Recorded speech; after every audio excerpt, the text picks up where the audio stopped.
համար, խոսքը տրվում է Հայաստան դաշինքի ներկայացուցիչին, խնդրեմ մոտեցեք ամբիոնին, պարոն Վարդևանյան։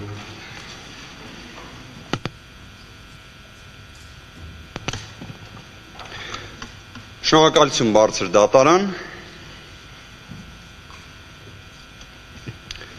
Ես խոսքս կկառուցեմ մի քանի խումբ հարցերով, որոնք կարելի ասել կհանդիսանան ուրբաթ օրվանից սկիզբ առած քննության Հայաստան դաշինքի դիմումի մասով ամփոփումը։ Բարձր դատարան։ Ի տարբերություն ցանկացած այլ դատարանի, բարձր դատարանը միակ դատարանն է, որ կարող է բացահայտել այս ընտրությունների ամբողջ կոնտեքստը։ Այնպես ստացվեց, որ այս ընտրությունների կոնտեքստի մեջ առանցքային դերակատարում ունի 2020 թվականի նոյեմբերի 9-ի փաստաթուղթը։ Նոյեմբերի 9-ի փաստաթուղթը իրանից ենթադրում էր Հայաստանի Հանրապետության համար հայրենիքի կորուստ, հազարավոր զոհեր, մարտիրոսված հերոսներ և բարդ ներքաղաքական իրավիճակ։ Հայաստանի Հանրապետությունը նոյեմբերի 9-ից հետո անվտանգ չէ։ Հայաստանի Հանրապետության քաղաքացիները անվտանգ չեն։ Մեր սահմանները անառիկ չեն։ Մենք սահմանադրական դատարանում գործի քննություն ենք ունենում, բայց այդ ընթացքում գիտակցում ենք, որ մեր սահմաններից կարողանում է թշնամին ներթափանցել ներս։ Մենք նման խնդիր երբևէ չենք ունեցել։ Նման մարտահրավերների առաջ Հայաստանի Հանրապետությունը կանգնած երբևէ չի եղել։ Եվ այս ամբողջ իրադարձությունների կոնտեքստի բացահայտման մեջ շատ կարևոր է 2018 թվականից հետո տեղի ունեցած իրադարձությունների հետևանքը։ Իսկ հետևանքը այն է հանդիսանում, որ Հայաստանի Հանրապետության վարչապետը փաստացի վերածվել է միապետի, ով նույնիսկ Հանրապետության նախագահի լիազորությունն է յուրացնում։ Մենք մեր դիմումում ներկայացրել ենք, որ այս ընտրությունների շղթան սկիզբ էր առել մարտ ամսից Հանրապետության նախագահի լիազորությունը վարչապետի կողմից իրացնելու միջոցով։ Նշվածը սույն քննության ընթացքում չհերքվեց։ Ավելին, այն, որ նման գործընթաց կարող էր տեղի ունենալ հենց ճնշման միջոցով, զուտ մեկ օրինակ կհիշեցնեմ։ Երբ Հանրապետության նախագահը առաջին անգամ իրացրեց իր լիազորությունը և բարձրաստիճան զինվորականին պաշտոնից ազատելու առաջարկը հետ վերադարձրեց, անմիջապես դրան հաջորդեց հայտարարություն, նույնիսկ հենց բարձր դատարանում որպես դիմողի երրորդ անձի ներկայացուցիչ հանդիսացող անձի կողմից, որ պետք է քննարկել իմպիչմենտի հնարավորության հարցը։ Ու այս պայմաններում խոսել Հանրապետության նախագահի լիազորությունները, այդ թվում ճնշման միջոցով չյուրացնելու մասին միամտություն է։ Մենք մեր դիմումում առավել քան հստակ ներկայացրեցինք վարչական ռեսուրսի խնդիրը, որը առհասարակ խաթարել էր հավասարության և օրինականության սկզբունքը այս ընտրություններում։ Խոսվեց բավականաչափ ծավալուն կերպով, թե վարչապետը հրաժարական տալով կարող է շարունակել պաշտոնավարել, թե ոչ։ Այս հարցի ամենահստակ պատասխանը այն է, թե ինչու որոշեց բոլոր դեպքերում հրաժարական տալով հանդերձ շարունակել պաշտոնավարել։ Դրա պատասխանը մեկն է,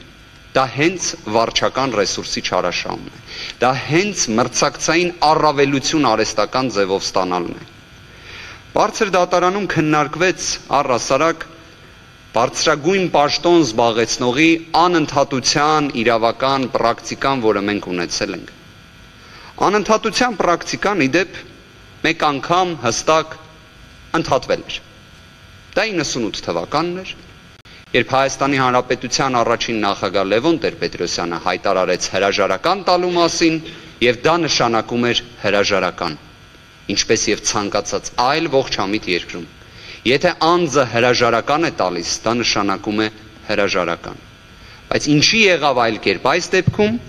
պատասխանը հենց վարչական ռեսուրսի չարաշահումն էր։ Մենք փաստացի նաև բարձր դատարանին ներկայացրեցինք իրավական փաստ առայն, որ վարչական ռեսուրսը չարաշահվել։ Մենք հնարավորություն չունեցանք ներկայացնելու այն ողջ ծավալը պարգևատրումների, լրավճարների, մենք ներկայացրեցինք, որ փաստորեն նախընտրական քարոզարշավի կարևոր փուլում միլիարդավոր դրամներ վերադարձվում են իրավաբանական անձանց։ Դա չի արվում մինչև նախընտրական քարոզարշավը, այլ դա արվում է հենց մայիսի 10-ից հետո, եւ կարծում եմ ակնհայտ է, որ այդտեղ ոչ մի պատահականություն չկա։ Մենք սույն քննության ընթացքում բացահայտեցինք, որ փաստորեն Հայաստան դաշինքի անդամների, թիմակիցների նկատմամբ կիրառվել են իրավապահ գործիքների ողջ մեխանիզմը։ Հարյուրավոր մարդկանց բերման են ենթարկել կամ ստուգողական գործողությունների ենթարկել։ Սա ըստ էության պարզ դարձավ հենց երրորդ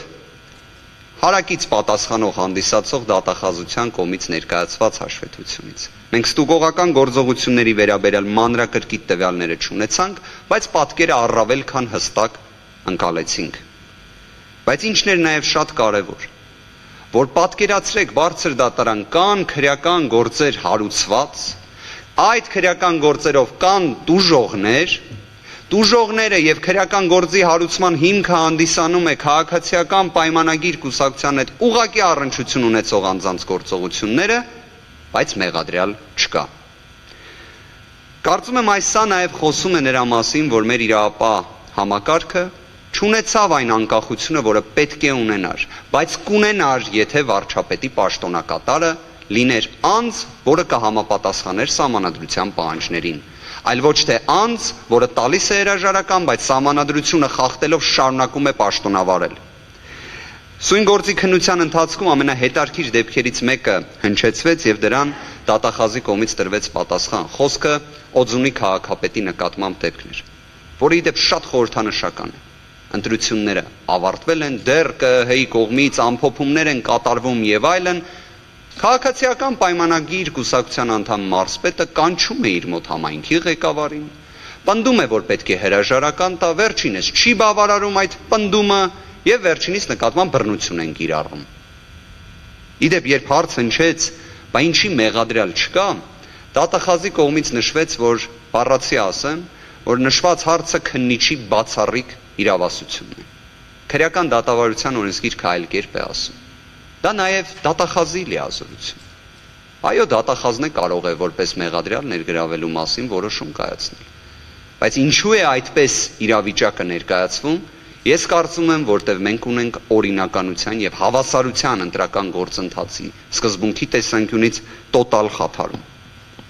Ատելության խոսքը շատ խոսվեց սրա մասին։ Բայց եկեք կարճ մի բան արձանագրենք։ Ատելության խոսքը դա մեր գնահատականը չէ, որ քաղաքացիական պայմանագիրը կատարել է։ Դա իրավական փաստ է։ Դա վարչական դատարանը արձանագրել է։ Միակ հանգամանքը, որը չի արձանագրել, դա այն է եղել, որ արդյոք այդ պայն կուսակցության գրանցումը ուժը կորցրած ճանաչեն թե ոչ, բայց դրանից չի նվազում այն, որ նման տոտալ ատելության խոսք է եղել, որը անգերազանցելի է, եւ վստահ եմ անգերազանցելի է լինելու է Հայաստանի Հանրապետության պատմության մեջ։ Ի վերջո մենք նաև այս նիստի ընթացքում պարզեցինք իրավապահները ինչպես էին օրինակ հենց քվեարկության օրը, ամենապատասխանատու օրը, երբ տարածվում են խուլիգանական մակարդակի ատելության խոսք տարածող թռուցիկներ,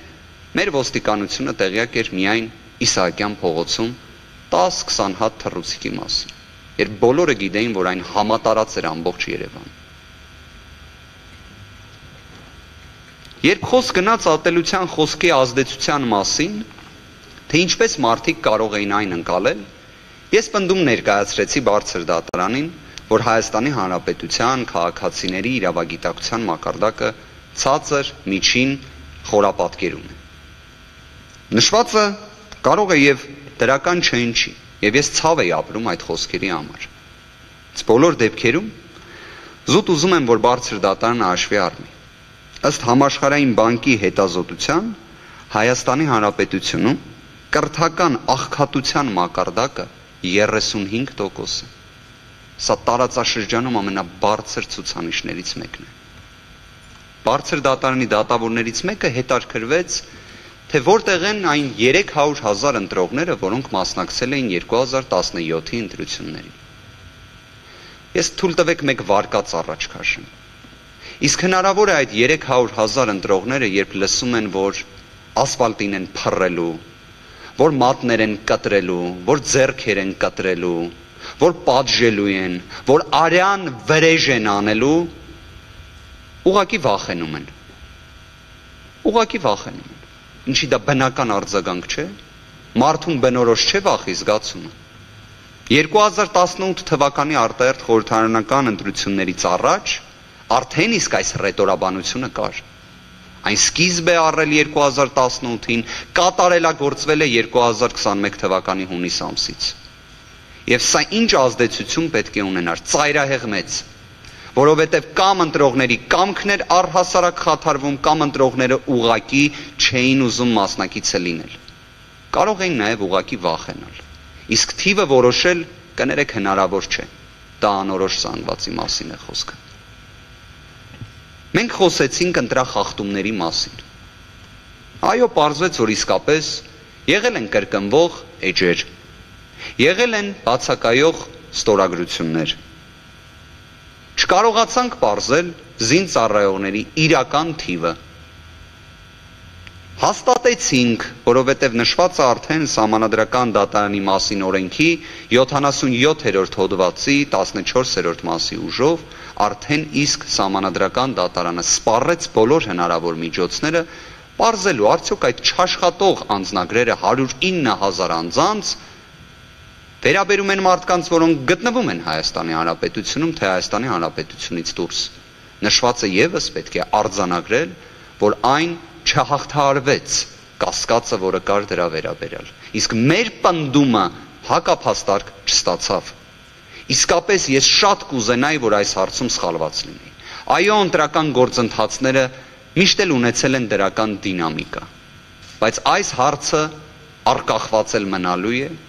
եւ լինելու է այն մեխանիզմներից մեկը, որը մենք պնդում ենք, որ այս ընտրությունների իրական արդյունքները խեղաթյուրվել են։ Ընտրախախտումների մասշտաբը նաև որպես այդպիսին, ատելության խոսքի, վարչական ռեսուրսի չարաշահման եւ մի շարք այլ խնդիրների, այսինքն մենք փորձեցինք բարձր դատարանին ներկայացնել թե ընդհանուր կոնտեքստը միջավայրը, թե նաև առհասարակ կիրառական կոնկրետ ընտրախախտումները։ Բայց ի դեպ, իմ պնդումն է, որ բարձր դատարանը ոչ թե այդ նեղ կիրառական, տեխնիկական խախտումները պետք է գնահատի, դրա համար իսկապես այլ հարթակներ կան, այլ Սահմանադրական դատարանը միակ մարմինն է, որը իրավասու է, կարող է եւ պարտավոր է գնահատել ամբողջ այս շղթան, ամբողջ։ Մենք ունեցել ենք իրավիճակ, որ նախընտրական քարոզչությանը մասնակից է դարձել երրորդ անձ ներկայացող ուժի գրեթե բոլոր այն անդամները, որոնք ունեցել են պաշտոն։ Մենք ունեցել ենք իրավիճակ, որ նույնիսկ քարոզարշավի փաստացի մեկնարկման պայմաններում հավելյալ ռեսուրսներ են ներգրավվել իդեմս 3 նոր մարզպետի տեղակալների եւ բոլորը իդեպ ինտենսիվ մասնակցել են քարոզարշավին։ Այս պայմաններում մենք կարող էինք ունենալ հավասարության սկզբունքի ապահովում, երբ տեսնում էինք նաեւ թե ինչ ագրեսիվությամբ էին իրենք մասնակցում։ Մենք ոստիկանությունից չլսեցինք ի վերջո այդ ողջ քարոզարշավի ընթացքում ոնց էր ստացվում, որ Հայաստան դաշինքի հանրային հավաքների ժամանակ սակավաթիվ էին ոստիկանները, իսկ քաղաքացիական պայմանագիր կուսակցության հանրային հավաքին բազմաթիվ, թե քաղաքացիական համազգեստով, թե ոչ, առհասարակ այդ ամբողջ մթնոլորտը ևս պետք է գնահատականի արժանանա բարձր դատարանի կողմից։ Եվ դրանցից յուրաքանչյուրը գտնում ենք, որ հենց կենտրոնական ընտրական հանձնաժողովի կողմից ընդունված որոշումը ընտրությունների արդյունքների վերաբերյալ անվավեր ճանաչելու հիմքերն են։ Ի վերջո,